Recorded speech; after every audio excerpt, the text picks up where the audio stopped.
Luzes da Alvorada.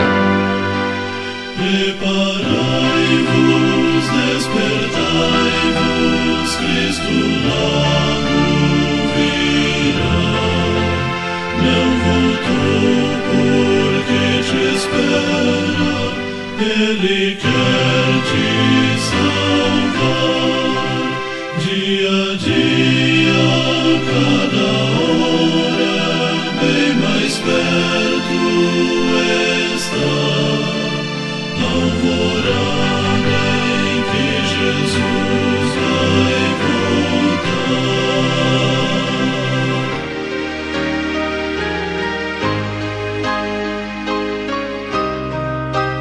É tempo de preparo. Por isso, o nosso tema de hoje será o último apelo divino.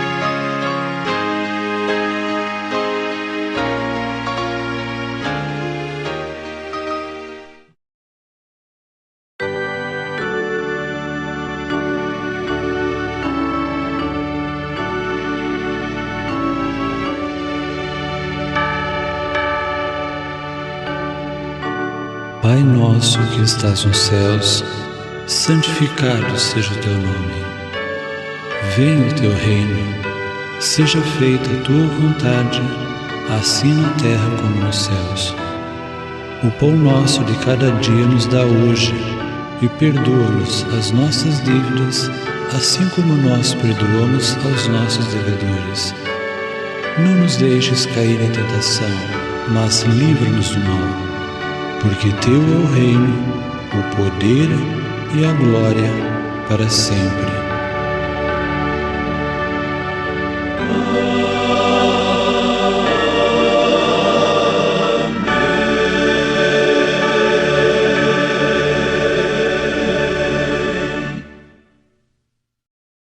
Aquele que dá testemunho destas coisas diz: certamente venho sem demora. Apocalipse 22, verso 20. Já faz muito tempo que a mensagem da breve volta de Jesus vem sendo pregada. Por quanto tempo será que vamos esperar ainda? Pense, na sua opinião, quanto tempo falta para a volta de Jesus? Estamos nos preparando como se ele viesse em pouco tempo ou vivemos como se ele fosse demorar muito? Quanto tempo falta? Eis uma pergunta que quase nunca é respondida com a razão e sim com o coração. Sabe por que você respondeu esse número de anos? Interessante que as respostas sempre são em anos. É porque no mais íntimo do seu coração, embora talvez não tenha se dado conta do fato, não deseja que ele volte em menos tempo do que esse prazo no qual você pensou. Acredite se quiser. Mas pouquíssimos de nós, falando com toda a sinceridade do coração, gostaria que Cristo voltasse ainda neste ano. Sabe por quê? Porque não nos damos muito bem com Ele, não como deveria ser, embora usemos o nome de cristãos. Consideremos nosso relacionamento com Deus e a maneira como temos vivido. Já não somos mais o povo da Bíblia, como éramos conhecidos há anos atrás, e muitos de nós sente sono quando pega a Bíblia para ler. De fato, se somarmos quantas horas ficamos em frente à televisão, ainda que usando a velha desculpa de só assistir aos noticiários, e somarmos também as horas que gastamos estudando a Bíblia, veremos que algo está errado. E quanto às nossas orações? Você prestou atenção às orações que fez hoje, se é que já fez muitas? Tinham ou não muitas palavras parecidas com as das orações de ontem ou de anteontem? Quantas vezes por dia você faz orações secretas, aquelas que só Deus pode ouvir? Por que será que temos muitos assuntos para conversar com os nossos amigos, mas com Jesus, de quem dizemos que é o nosso melhor amigo, não temos tantos assuntos assim? A maioria das pessoas ora a Deus, quando ora, apenas para manter o dia abençoado, para garantir a proteção divina, não por ter um bom relacionamento com Deus e gostar de conversar com Ele. Deus nos fala através da Bíblia e falamos com Ele através da oração. Se não estudamos a Bíblia e oramos como deveríamos, não há comunicação adequada entre nós e Deus. Que tipo de relacionamento pode haver entre pessoas que não conversam uma com a outra? Se Deus não é importante para nós o suficiente para nos relacionarmos bem com Ele através da comunhão, tampouco teremos boa vontade para lhe obedecer. Vamos ilustrar isso relembrando algo que provavelmente você já viu. Um jovem namorando alguém de fora da igreja. Quando algo assim acontece, apesar dos conselhos e advertências que nunca faltariam numa situação dessas, dificilmente o jovem muda de atitude sem tentar provar que o seu caso é exceção, ou tentar argumentar, dizendo: ela é uma boa moça, ele é de boa família, ela respeita a minha religião, ele prometeu que nunca vai me atrapalhar de ir à igreja, vou dar estudos bíblicos para ela. Creio que ele ainda vai se batizar. Em muitos casos, a pessoa que namora alguém de fora da igreja defende sua paixão com unhas e dentes, como se defendesse a própria vida. Ainda que não reconheça, para essa pessoa, o namorado ou namorada é o mais importante. Em tais condições, Deus nunca poderá ser tudo para ela, pois sempre haverá um bom motivo para continuar com o namoro impróprio. Por seus atos, é como se ela estivesse dizendo, em outras palavras, que Deus pode pedir tudo, menos o namorado ou a namorada. Sem dúvida, olhamos com reprovação para um caso desses, mas será que, de alguma outra forma, não estamos fazendo a mesma coisa e colocando a nossa vontade em primeiro plano ou apresentando boas razões para não cumprirmos perfeitamente a vontade de Deus? Vejamos apenas alguns exemplos disso. Antigamente, certas cenas sensuais ou violentas eram consideradas totalmente impróprias e jamais seriam assistidas por um cristão. Hoje, quando uma cena assim se intromete no meio de um filme que parecia não ser tão ruim, entre aspas, o crente faz de conta que não está vendo, como se dissesse: essa parte vai acabar logo. Seria o caso de esses crentes acharem que já estão vacinados contra o mal que estão colocando diante dos próprios olhos? Será que já se perguntaram se teriam coragem de assistir às mesmas cenas na presença pessoal de Jesus? Sangue e sexo transbordam de programas de televisão, fitas de vídeo e DVDs enquanto pessoas cristãs assistem com a maior naturalidade. E quanto às novelas? Antigamente, assisti-las era errado, por muitas razões. Por que será que hoje muitas pessoas assistem? Será que é porque ninguém da igreja está vendo? Não é de se admirar que não achemos muita graça em estudar a Bíblia. Já que falamos do que vemos, falemos também do que ouvimos. Alguém saberia dizer em que data foi que deixou de ser ruim ouvir músicas do mundo? Quais serão as últimas desculpas inventadas por tantas pessoas que não param de ouvi-las? Mas os problemas não param por aí. Na sua opinião, todas as músicas que são cantadas na igreja ou gravadas em nossos CDs são reverentes? Quer ver como o telhado vem abaixo muito facilmente? Responda. Pode-se usar bateria na música da igreja? Qual a diferença entre colocar uma bateria próximo do púlpito e colocar num playback que será tocado dentro da igreja? Você sabe onde estão escritos os textos que condenam esse tipo de coisa? Será que Deus não tem opinião própria a respeito? Será que é suficiente ter boas intenções? Na verdade, algumas pessoas prefeririam continuar sem saber as respostas a essas perguntas e que ninguém falasse sobre isso. A música está diretamente relacionada com a reverência e o senso da santidade de Deus. Não podemos ser bons cristãos sem nos relacionarmos bem com Deus, e nunca vamos nos relacionar bem com Ele sem termos a devida consciência da sua santidade. Quem está realmente perto de Deus sabe que Ele é santo e não leva o assunto na brincadeira. Já que falamos a respeito da santidade de Deus, eu perguntaria: será que a nossa vida condiz com a realidade de que um cristão carrega o nome de Cristo? será que as pessoas ao nosso redor conseguem ver Jesus em nós?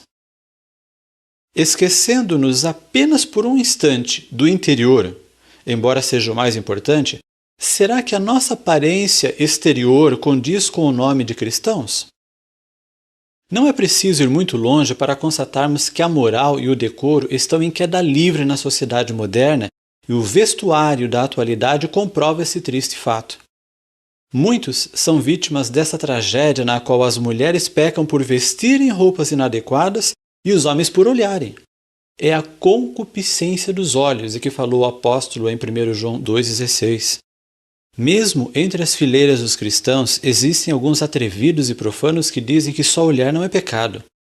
A sociedade moderna já não sabe fazer diferença entre beleza e sensualidade, e até enaltece a sensualidade como digna de valorização e elogios. A concupiscência dos olhos é afilhada da cobiça e do adultério. É pecado grave e leva à morte eterna. Com base nisso, podemos afirmar que muitas mulheres estão em seu dia a dia vestidas para matar. O pior de tudo é que muitas das mulheres que andam pelas ruas vestidas para matar são crentes, e algumas delas são nossas irmãs. Todo mundo sabe disso, mas ninguém gosta de tocar no assunto. Muitas delas, aparentemente, não estão sabendo que não é adequado mostrarem só um pouquinho de certas partes do corpo. E se não mostram pela transparência da roupa ou pela escassez do tecido que não cobre o suficiente, mostram porque a roupa está apertada o suficiente para os outros saberem as formas do que está por baixo. Talvez alguma pessoa mais liberal diga que o problema não está com as mulheres e sim com as mentes poluídas dos homens. A isso temos que responder: se a mente dos outros está poluída ou não, não é problema seu.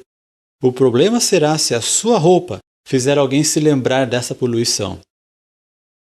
Será que se um anjo tivesse que assumir uma forma humana, e se por algum motivo fosse necessário assumir a forma de uma mulher, ele se apresentaria assim?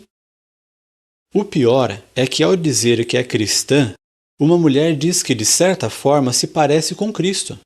Será que ele estaria satisfeito com a comparação? As coisas que mencionamos são apenas pequenos exemplos do que acontece.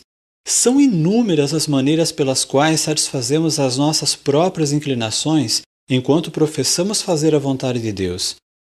Esses pequenos pecadinhos de estimação, que podem ser encontrados em qualquer área da nossa vida, são coisinhas não muito boas de que fazemos uso só por um pouquinho e, por enquanto apenas, as quais pretendemos ir deixando com o tempo. Pena que esse tempo nunca chegue. Não pode haver um bom relacionamento com Deus sem que haja consagração. Consagrada é a pessoa que tem o compromisso de ser santa ou sagrada. Deus disse: sede santos porque eu sou santo. 1 Pedro 1,16. Isso é algo que não pode ser alcançado pela força humana, sem o auxílio divino, e nem ser experimentado por um coração dividido.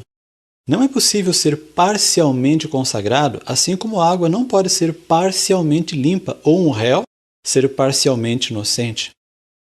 Tentar ser meio consagrado é tentar servir a dois senhores. É tentar reservar um lugar no céu enquanto mantém compromisso com as trevas. É dizer que conhece a Cristo e é seu amigo, enquanto persiste em fazer coisas que ele não faria. Deus não pode morar num coração dividido. Algumas pessoas, quando diante da realidade sobre si mesmas, em vez de mudarem de vida, tentam explicar o próprio comportamento como se uma boa desculpa resolvesse a questão. Você sabe qual o caminho que conduz ao pecado contra o Espírito Santo? Ninguém se engane com a crença de que pode tornar-se santo enquanto voluntariamente transgride um dos mandamentos de Deus. O cometer o pecado conhecido faz silenciar a voz testemunhadora do Espírito e separa a alma de Deus. O Grande Conflito, página 472. Muitas pessoas tratam nosso Pai do Céu como um simples recurso de emergência. Não encontram tempo nem acham muita graça em estudar a Bíblia. não sentem necessidade e nem têm assunto para oração e não são muito zelosos em fazer a vontade de Deus. Não dão muita atenção ou valor ao nosso Pai do Céu a não ser quando precisam dele. É só então que acham assunto para quebrar a rotina da oração. Quando isso acontece, o ser humano tenta compensar suas faltas anteriores fazendo promessas e renovando antigos votos de fidelidade. A melhor hora para ver alguém virar crente é quando essa pessoa está em perigo. Nessas horas, até um ladrão ou traficante de drogas prometeria mudar de vida e ir para a igreja. Mas quando o assunto é com Deus, não podemos começar a fazer promessas sem que o nosso próprio subconsciente as coloque em dúvida. Pois qual dos homens entende as coisas do homem, senão o espírito do homem que nele está? 1 Coríntios 2:11. Desconfiamos em nós mesmos porque não podemos mentir para o nosso próprio subconsciente, o qual conhece bem a nossa natureza e o nosso caráter.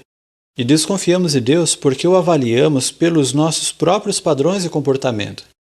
Sabemos que Deus conhece o mais íntimo de nosso ser e nosso subconsciente analisa o que nós mesmos faríamos se estivéssemos no lugar dele. Ellen White afirmou: sua vida os condena. Sabem que não vivem como os cristãos devem viver. Por isso, não têm confiança em Deus. Testemunhos Seletos, volume 1, página 47. Confiança se baseia em conhecimento e relacionamento. Não podemos confiar em quem não conhecemos bem e com quem não nos relacionamos bem. Não basta termos um conhecimento teórico de Deus, é preciso conhecimento prático, a experiência de vida. Os crentes de hoje creem, mas não confiam. A fé abrange não só a crença, mas também a confiança. Mensagens Escolhidas, volume 1, página 389. Existe muita diferença entre crer que Deus pode responder a oração e crer que Ele vai responder. Oramos, dizemos que cremos, mas ficamos preocupados, perguntando a nós mesmos se vai dar tudo certo. É impossível existir preocupação onde existe confiança. Os cristãos modernos vivem providenciando uma alternativa, caso suas orações não sejam ouvidas. Nossos atos, portanto, afirmam que nosso Pai do Céu não é muito confiável. Querem uma prova disso? Uma pessoa precisa de dinheiro para o dia seguinte e ora pedindo que Deus o providencie, mas não se levanta da oração tranquila, tendo a plena certeza de que o problema já está solucionado. É mais provável que ela esteja se perguntando de quem poderia emprestar o dinheiro. No mínimo, é como se achasse que Deus não consegue resolver nada se não tiver ajuda. Nossa condição espiritual torna muito significativa a pergunta do Salvador: quando vier o Filho do Homem, porventura achará fé na terra? Lucas 18, verso 8. Quem anda com Deus de verdade não só confia nele, como manifesta o seu amor em sua própria vida. Como você se sentiria se a pessoa a quem você mais ama estivesse com os dias contados e fosse morrer? O que você faria se houvesse alguma chance de salvá-la da morte? Agora pense em um bom amigo seu que não é da igreja. Você sabia que ele vai morrer? Sabia também que a maioria dos seus amigos, parentes, colegas de escola ou trabalho e vizinhos vai morrer?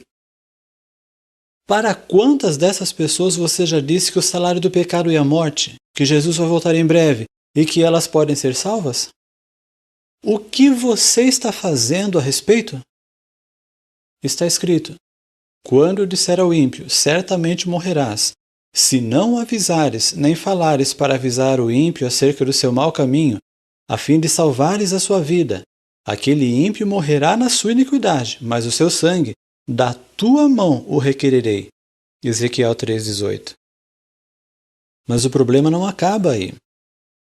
Quando tomamos consciência do fato de que precisamos trabalhar pela salvação de alguém, fazemos um tremendo esforço para conquistar a confiança dessa pessoa, dar o primeiro folheto ou revista e depois convidá-la para ir à igreja.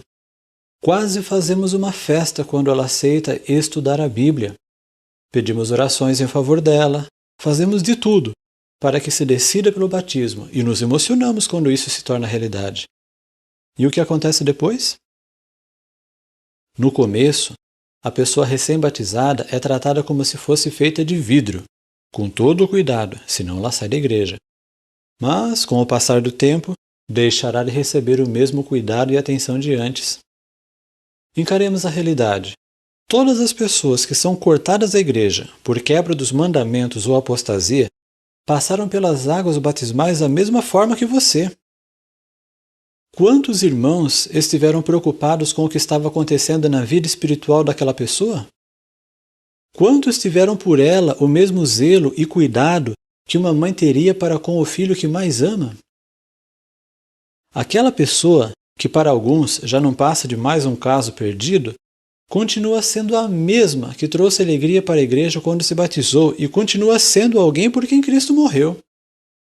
Contudo, não falta indiferença no coração de muitos quando levantam as mãos naquelas tristes reuniões para confirmar o voto da comissão da igreja e excluir aquela pobre e miserável alma. O que essas pessoas significam para nós? Elas são almas ou troféus? Isso não quer dizer que o pecado deva ser tolerado, de maneira nenhuma. O pecado tem que ser chamado pelo seu nome correto, mas não podemos nos esquecer de amar ao pecador e tratá-lo da maneira como Jesus o trataria. Que espécie de compromisso temos com o sangue de Cristo e com as almas pelas quais ele morreu? Mas não é só falta de compromisso, é também falta de compaixão. Quantas pessoas sofredoras se decepcionam e dizem que não há amor na igreja? Quando uma pessoa diz isso, sempre se levanta alguém para dizer que as coisas não são bem assim, que isso não é verdade, que, na maioria das vezes, não passaria de um simples mal-entendido. A grande verdade, porém, é que só fala isso quem nunca passou por dificuldades, precisou de ajuda e encontrou uma porta fechada. Muitas pessoas descobriram que a melhor forma de fazer os amigos desaparecerem foi dizer a eles que estavam passando por dificuldades. Quando o irmão com problemas consegue falar sobre os mesmos com alguém, a resposta é sempre a mesma.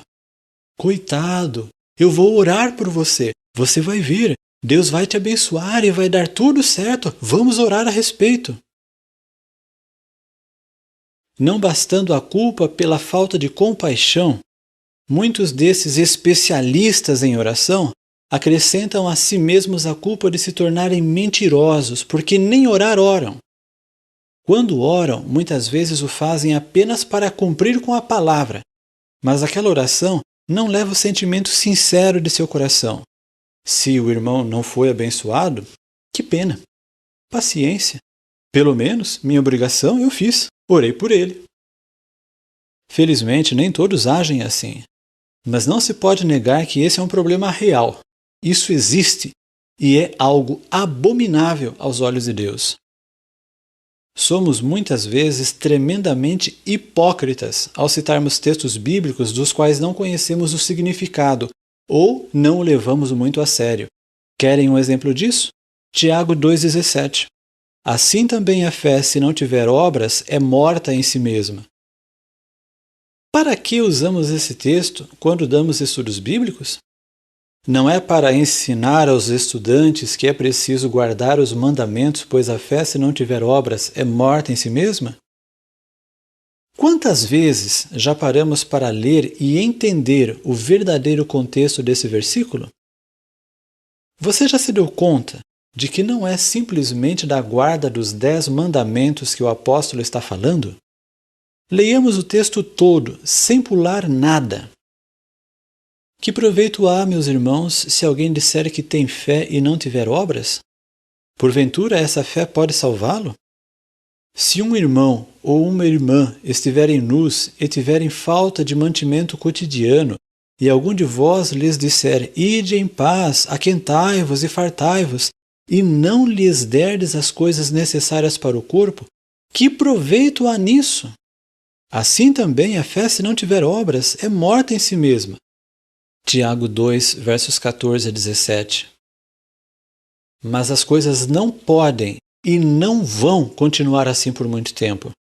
uma séria mudança está para acontecer, pelo menos na vida dos que vão para o céu.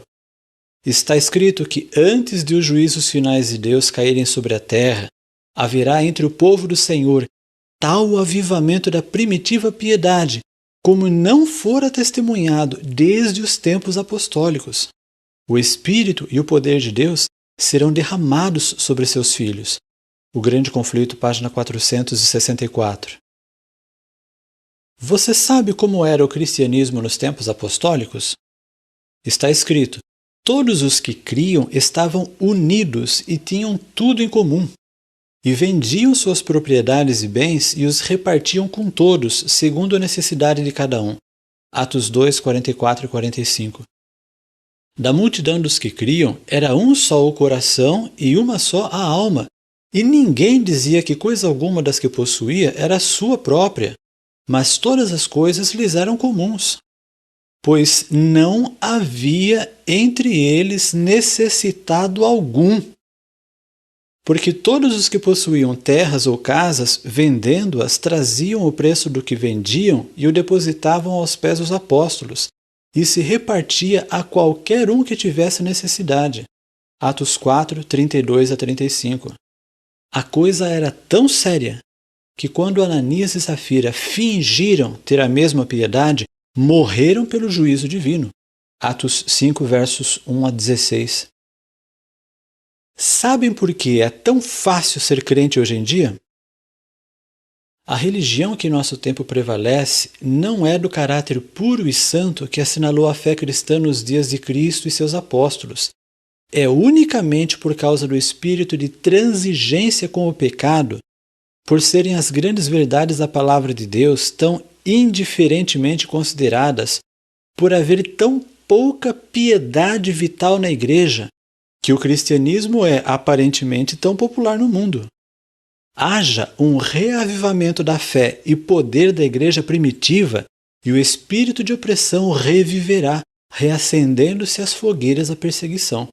O Grande Conflito, página 48. O inimigo não perseguirá a igreja enquanto ela estiver adormecida, pois sabe que, se o fizer, ela despertará e buscará o auxílio divino, e isso ele não quer. Não há coisa alguma que Satanás tema tanto como que o povo de Deus desempeça o caminho mediante a remoção de todo o impedimento, de modo que o Senhor possa derramar seu Espírito sobre uma enfraquecida igreja. Mensagens Escolhidas, volume 1, página 124. Muitos, no entanto, estão cometendo um grave erro ao supor que a chuva serôdia irá ajudá-los a abandonar pecados acariciados e a mudar de vida. Ao contrário disso, a chuva serôdia só será derramada sobre pessoas já reavivadas e preparadas, e somente quando a maioria dos membros da igreja estiver nessa mesma condição. O grande derramamento do Espírito de Deus, o qual ilumina a terra toda com sua glória, não há de ter lugar enquanto não tivermos um povo esclarecido que conheça por experiência o que seja ser cooperador de Deus. Quando tivermos uma consagração completa de todo o coração ao serviço de Cristo, Deus reconhecerá esse fato mediante um derramamento sem medida de seu Espírito, mas isso não acontecerá enquanto a maior parte dos membros da igreja não forem cooperadores de Deus. Serviço Cristão, página 253. Por incrível que possa parecer, isso não só vai acontecer, como lentamente já está começando a acontecer. Pare para pensar. Será coincidência tudo o que está ocorrendo? No Nordeste do Brasil, uma mulher decide evangelizar uma cidade, realiza uma série de conferências e vende o seu único meio de transporte para comprar materiais de construção para a nova igreja. A igreja está lá, com os novos membros, que são testemunhas vivas do que Deus está apenas começando a fazer. Noutra localidade, uma menina anda 7 quilômetros a pé para dar estudos bíblicos e dirigir ela mesma uma série de conferências. Mais de 60 pessoas já entregaram o coração a Jesus com a ajuda daquela jovenzinha. o Ministério Jovem da Divisão Sul-Americana adota como lema para o ano de 2005 "Fiel a toda prova", conclamando os jovens a serem muito mais do que meros cristãos nominais, convocando-os para serem fiéis acima de tudo, fiéis até a morte. O ano de 2005 está sendo conhecido internacionalmente na Igreja como o ano do compromisso. Compromisso com Deus, com a pregação do Evangelho, com o preparo para a volta de Jesus. Os milagres estão começando a aumentar em número e em tamanho. As pessoas estão começando a notar cada vez mais a intervenção divina, e a oração intercessória está se tornando algo real na vida de muitos. ênfase especial tem sido dada ao assunto em pregações, livros e revistas, como a do pastor Mark Finley, intitulada "A Oração Faz a Diferença". Muitos irmãos estão mudando seus hábitos musicais, abandonando o uso de CDs e playbacks que trazem músicas contendo ritmos e instrumentos inadequados à adoração e buscando mais conhecimento sobre o assunto. Quem não está cego ou distraído, percebe. Lentamente, alguma coisa está começando a mudar. Será tudo isso uma mera coincidência? Será que o fim ainda está muito distante? É bom lembrar de que Ellen White predisse algo que aconteceria na igreja imediatamente antes da terminação da graça. Mensagens Escolhidas, volume 2, páginas 36 a 39. Ela viu a música que existiria em nossas reuniões, e a mesma teria tambores e ritmo de dança, entre outras coisas. Eu pergunto, será que tal mensagem foi escrita por brincadeira, já se esperando que ninguém prestasse atenção na mesma ou a levasse a sério? Todos sabem que isso já se cumpriu, o que significa que estamos muito perto da terminação da graça. Se você acha que tudo o que foi dito até aqui é exagero, talvez a nossa despedida já esteja começando. O grande reavivamento espiritual que precedeu a descida do Espírito Santo nos tempos apostólicos começou ainda nos dias de João Batista, que já pregava que aquele que tem 2 túnicas reparta com o que não tem nenhuma, e aquele que tem alimentos faça o mesmo. Lucas 3, verso 11. Não foram somente 10 dias de preparo entre a ascensão de Jesus e o dia de Pentecostes, foram anos. Começando pela pregação de João Batista e prosseguindo durante os 3 anos e meio do ministério do Filho de Deus, os discípulos passaram pela mais intensiva campanha de reavivamento da história. Lembra-se da pergunta que eu lhe fiz no início da palestra sobre quanto tempo você daria para a volta de Jesus? Em quantos anos você pensou? Será que vai dar tempo para você se preparar aprendendo a ser um cristão de verdade? Quantos anos já se passaram desde que você começou a se preparar para a volta de Jesus? Com todo esse tempo, você ainda não aprendeu a ser um cristão de verdade? Alguém que se pareça realmente com Jesus? Quanto tempo mais vai ser preciso para mudar completamente o que não foi mudado até agora? Você está pensando que transformação de caráter ocorre da noite para o dia? Não se engane. É verdade que não podemos mudar nosso caráter por nós mesmos, mas Deus não age independentemente da disposição humana. A sua misericórdia trabalha no nosso ritmo. O seu caráter terá que ser transformado. Você não receberá um implante de caráter sem luta nem renúncia. Será preciso aprender a andar com Deus dia a dia, e isso deverá se tornar algo tão natural que você acabe não querendo mais pecar. Você obedecerá não para ser salvo, mas porque ama demais a Deus para deixá-lo triste. Você será diferente não para poder ir para o céu, mas irá para lá porque é verdadeiramente diferente de tudo que existe aqui e semelhante a tudo que existe lá. Ou você acha que pode entrar no céu do jeito que está? Você acha que o seu caráter já é semelhante ao de Jesus? Você dá a outra face quando alguém te agride moral ou mesmo fisicamente? Você perdoa prontamente e ora fervorosamente pelas pessoas que te magoam profundamente, que te traem, difamam e odeiam? Deseja ardentemente a salvação delas ou apenas o castigo divino? Lembre-se de que Jesus, ao ser crucificado, orou pedindo perdão para os seus assassinos. Você prefere ter prejuízos financeiros a magoar aqueles que devem para você? Você sente prazer em ir à casa de um irmão que lhe deve dinheiro e está em dificuldades, não para cobrar, mas para dividir com ele o pouco que você tem em sua própria despensa? Levar junto uma oração e um abraço amigo e dizer: não se preocupe, pague-me quando puder? Faz isso com carinho e amor ou por obrigação? Você gosta mais de estudar a Bíblia e dar estudos bíblicos do que de se esticar na frente da televisão assistindo a certos programas, fitas de vídeo e DVDs que não ajudam a amar a Jesus? Você já se preparou para passar a eternidade toda ouvindo e cantando apenas o estilo musical dos anjos? Seus hábitos alimentares estão de acordo com as orientações do Espírito de Profecia? Tem muita coisa ainda a ser corrigida em sua vida antes que Jesus volte? Quanto tempo foi mesmo que você imaginou que falta para Jesus voltar? Você não acha que falta muito pouco tempo para a volta de Jesus, levando-se em consideração o que precisa ser feito em nossa vida antes que ele venha? Talvez a sua única chance seja mudar de rumo na vida agora mesmo, enquanto está assistindo a esta pregação. Você tem que, hoje mesmo, começar um programa intensivo de estudo da Bíblia e oração, de intensa comunhão com Deus, como nunca antes sequer imaginou ser possível. Você não pode mudar seus maus traços de caráter e nem abandonar seus pecados acariciados. Você nunca vai conseguir isso por mais que tente. Isso é uma obra que literalmente só Deus pode fazer.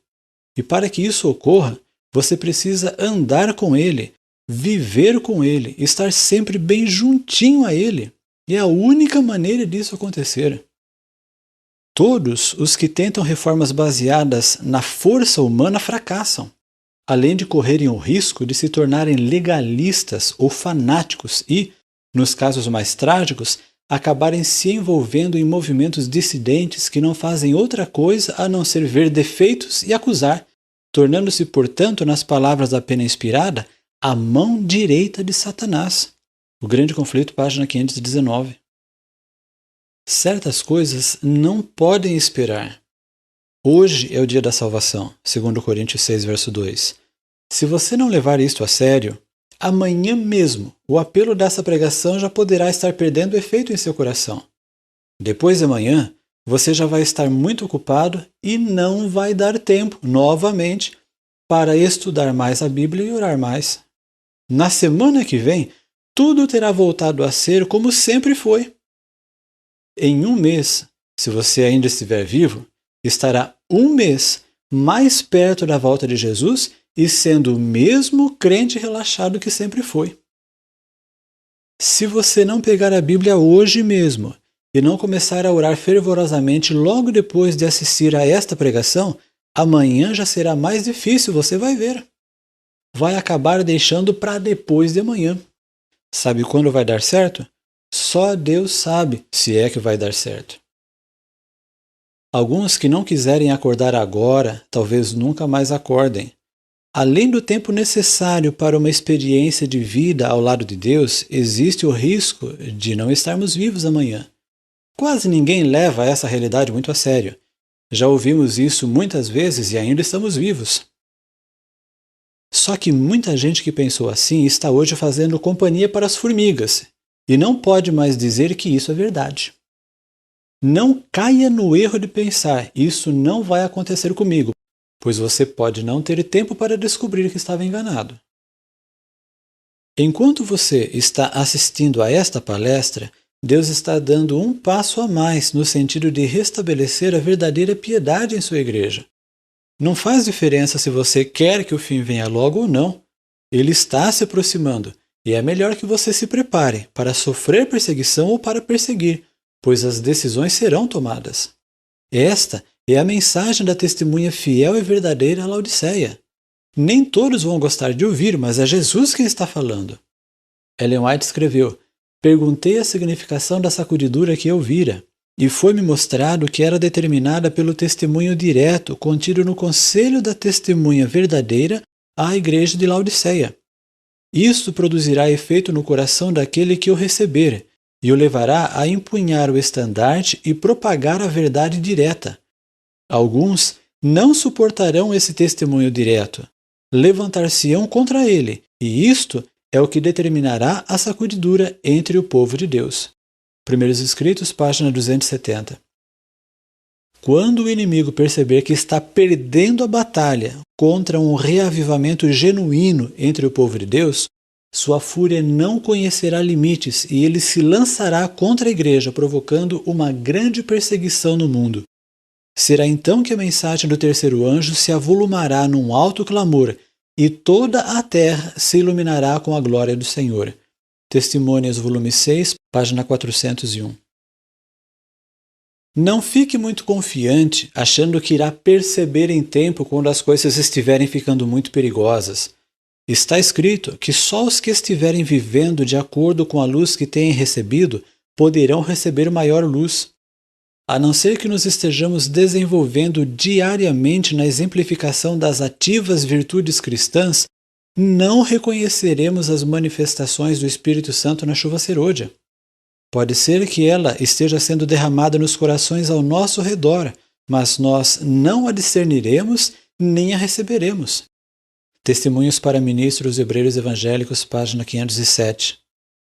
Será que vale a pena correr o risco? Nem todos os que professam guardar o sábado serão selados. Muitos há, mesmo entre os que ensinam a verdade a outros, que não receberão na testa o selo de Deus. Tinham a luz da verdade, souberam a vontade de seu mestre, compreenderam todos os pontos de nossa fé, mas não tiveram as obras correspondentes. Testemunhos Seletos, volume 2, página 68. Quanto tempo vai durar o processo de reavivamento da igreja? Não sei, ninguém sabe. Mas os acontecimentos finais serão rápidos. Testemunhos Seletos, volume 3, página 280. E a advertência divina já está soando. Os cristãos que atenderem ao apelo divino e se entregarem totalmente a Deus receberão a chuva serôdia e serão selados. Os outros deixarão o povo remanescente para nunca mais voltar. Não sabemos por quanto tempo ainda os apelos do Espírito Santo poderão ser ouvidos, mas chegará a hora em que ele falará pela última vez, e isso pode acontecer a qualquer momento. Talvez o que esteja te atrapalhando seja a espera de que os outros mudem, de que os outros melhorem primeiro. A mudança deve começar por mim e por você, e precisa começar agora. O Senhor Jesus sofreu agonia indescritível ao morrer para te salvar. Ele te ama demais, tanto que optou por carregar as marcas do Calvário em suas mãos por toda a eternidade, para que você soubesse o quanto Ele te ama. Ele sofre muito quando vê que alguém como você prefere continuar como está e se perder mesmo estando dentro da igreja verdadeira, seguindo uma religião imaginária, um cristianismo fácil que só revelará o que é, na verdade, quando for tarde demais. Ele pode ver o futuro e já pode ver a cena terrível. Tantas pessoas a quem ele amou, sendo queimadas pelo fogo eterno, não tendo para onde correr, chorando e gritando desesperadas, mas sabendo que não poderão escapar. Será que você pode sequer imaginar o que ele está sentindo agora? Como você se sentiria se visse queimando, gritando em desespero, morrendo sem que você pudesse fazer nada, a pessoa que você mais ama neste mundo? Um filho, uma filha, a mãe, o pai, o esposo, a esposa, o namorado? Jesus sofre porque pode ver muito mais do que isso. Sabe por que Jesus ainda não voltou? Por sua causa. Ele não quer que você pereça, mas ele não pode esperar por muito tempo mais. Não desperdice o grande sacrifício feito em seu favor. Ouça o apelo divino. Não jogue fora a sua oportunidade. Decida-se agora mesmo a começar de novo, andando com Deus, pois estamos muito perto do fim e Cristo logo virá.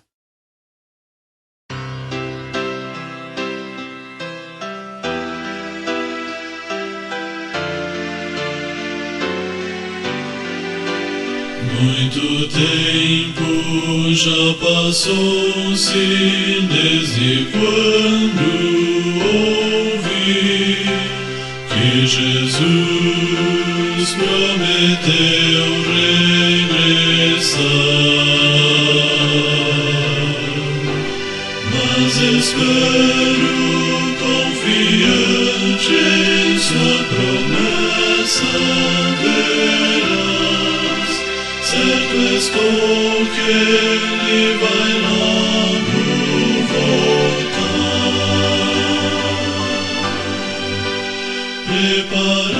Preparai-vos, despertai-vos, Cristo logo virá. Não voltou porque te espera, ele quer te salvar. Dia a dia, cada hora, bem mais perto está a alvorada em que Jesus vai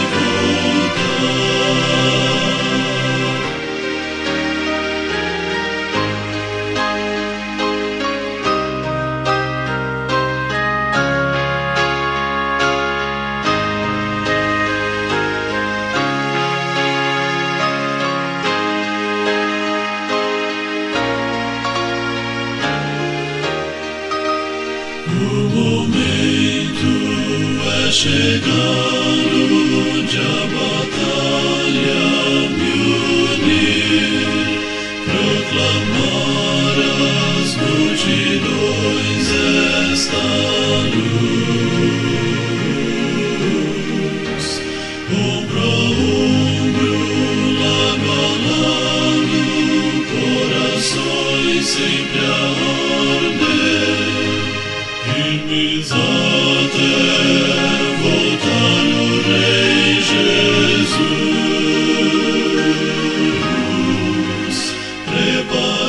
Preparai-vos, despertai-vos, Cristo logo virá.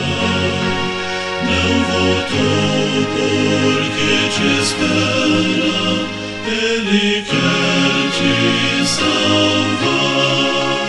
Dia a dia, cada hora, bem mais perto está a alvorada em que Jesus vai voltar.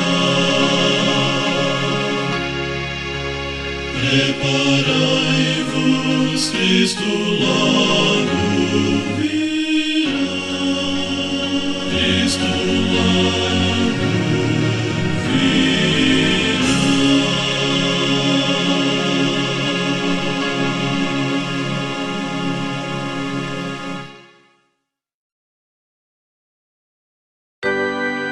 Aqui finalizamos, e ao nos despedirmos, elevamos ao céu uma prece nas palavras de Números capítulo 6, versos 24 a 26.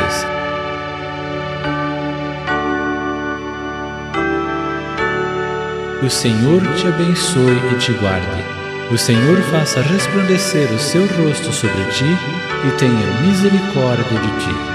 O Senhor sobre ti levante o seu rosto e te dê a paz.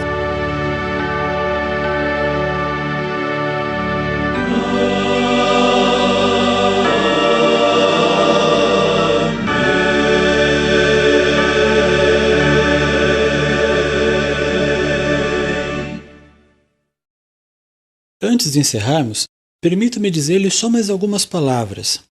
Temos viajado por vários estados do Brasil, pregando, cantando, apresentando temas sobre a música e outros como o que você acabou de assistir. Veja alguns pequeninos trechos de um desses programas. Eu vou fazer uma pergunta para vocês agora que vai complicar, quer ver? Temos aqui um teclado. Aqui está a mesa, mas eu acho que aqui no espacinho aqui ainda dá para dar um jeito, ou quem sabe ali atrás. O que vocês acham se a igreja fizesse uma coleta para comprar mais um instrumento e comprasse uma bateria bonitona, vermelha, com bordas douradas, e colocasse ali? Afastava o teclado mais para lá e colocava a bateria. O que vocês acham? Hã? Não, né? Normalmente as pessoas dizem, não pode. Mas eu vou fazer uma pergunta para você. Por quê que eu não posso colocar aqui, mas eu posso colocar nas caixas de som? Complicou, né? As pessoas se acostumam tanto a uma música irreverente que acham que na igreja está tudo bem. Quem sabe, para segurar os jovens na igreja, eu pergunto, quem é que vai segurar esses jovens na nuvem quando Jesus vier buscar? Será que você vai estar lá para segurar o jovem na nuvem? Deus, misericordiosamente, terá que deixá-los fora da nuvem, porque seria, nas palavras de Ellen White, no livro Parábolas de Jesus, as músicas, o que tem lá no céu, seria um enigma. Deus, misericordiosamente, terá que deixá-los fora do céu. E eu quero acostumá-los a uma mentira, dizendo, você vai para o céu, venha para cá que eu vou segurar você na igreja. Com a música, com os costumes, com o que nós fazemos, com o que nós nos divertimos. Muitas vezes nós, pelos nossos atos, dizemos a Deus o seguinte, Senhor, minha prioridade é segurar o jovem na igreja. Se o Senhor não gostou, fica fora. Eu prefiro segurar o jovem na igreja. E admito coisas que Deus não gostaria de ver diante de sua presença. Os jovens devem ir para o céu. Mas eu não vou poder levá-los para o céu mentindo, dizendo que o céu é algo que eles gostam, quando Jesus não gosta disso. O Deus de Elias, o Deus de Eliseu, o Deus daqueles grandes homens do passado, o Deus de Pedro, o apóstolo, que quando ele passava pela rua, as pessoas colocavam os doentes na calçada para que a sombra tocasse, se ao menos a sombra passasse por ele, o doente seria restaurado. Isso é poder, não é? Só que está escrito no espírito de profecia que antes de os juízos finais de Deus caírem sobre a terra, haverá entre o povo de Deus tal reavivamento da primitiva piedade como não fora testemunhado desde os tempos apostólicos. E digo mais, irmãos, a chuva serôdia será muito mais poderosa do que foi a chuva temporã no passado. Você estaria preparado para presenciar algo assim? Mais poder do que nos dias apostólicos? Não podíamos, contudo, deixar de notar que há muito mais para ser feito do que o que pode ser alcançado devido às limitações humanas. Pensamos então em filmar uma das nossas programações e prepará-la num formato destinado a ser copiado e distribuído livremente. Seria uma forma de colaborarmos com o crescimento espiritual da igreja. Filmagens ao vivo foram feitas na verdade, mas constatamos que seria necessário algo mais elaborado para que os objetivos pudessem ser plenamente alcançados. Essa foi a razão de prepararmos este vídeo. Diferentemente dos demais materiais hoje disponíveis, o vídeo CD O Último Apelo Divino pode e deve ser copiado e distribuído livremente. As únicas restrições que colocamos são de que o mesmo não seja comercializado ou modificado. Você pode, no entanto, passar para uma fita de vídeo em vez de um vídeo CD, se preferir, e também copiar e distribuir livremente, desde que não seja vendido e o seu conteúdo não seja alterado. Inserimos este vídeo originalmente em um vídeo CD em vez de uma fita de vídeo por dois motivos. O primeiro é o fato de que, para muitas pessoas, copiar um vídeo CD seria mais fácil, rápido e barato do que uma fita de vídeo. Isso seria um incentivo a que o mesmo fosse distribuído em maior escala e mais pessoas fossem beneficiadas. E isso não impediria que a pregação fosse copiada também em fita de vídeo. O segundo é a possibilidade de colocar mais coisas no CD além do vídeo. De fato, o vídeo CD O Último Apelo Divino não contém a pregação somente. Ele é também um CD-ROM, que traz um programa de computador contendo a Bíblia toda e que permite, entre outras coisas, localizar textos por meio de busca de palavras. o CD traz ainda uma cópia do site Luzes da Alvorada muito próxima de como ele já esteve. É claro que o site verdadeiro na internet tem sempre algo mais, além de ser atualizado periodicamente. Por isso, não deixe de visitá-lo, para não perder muitas novidades importantes. No final dessa mensagem, nós daremos o endereço do site. Lá tem muitas coisas que vão lhe interessar. Pelo CD já dá para ter uma ideia. Tem de pregações a playbacks, de kits de ensaio, exercícios e teste de voz e muito mais. Se você acha que o conteúdo deste vídeo e do site são úteis, então nos ajude divulgando esse ministério. Fale para os seus amigos, passe o vídeo em sua igreja, copie o CD e dê de presente. Participe desse ministério da melhor forma que puder. Você estará ajudando o crescimento espiritual da igreja.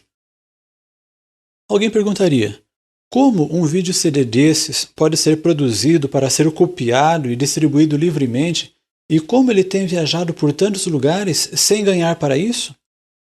Não tem sido nada fácil, acredite. Mas Deus nos tem dirigido.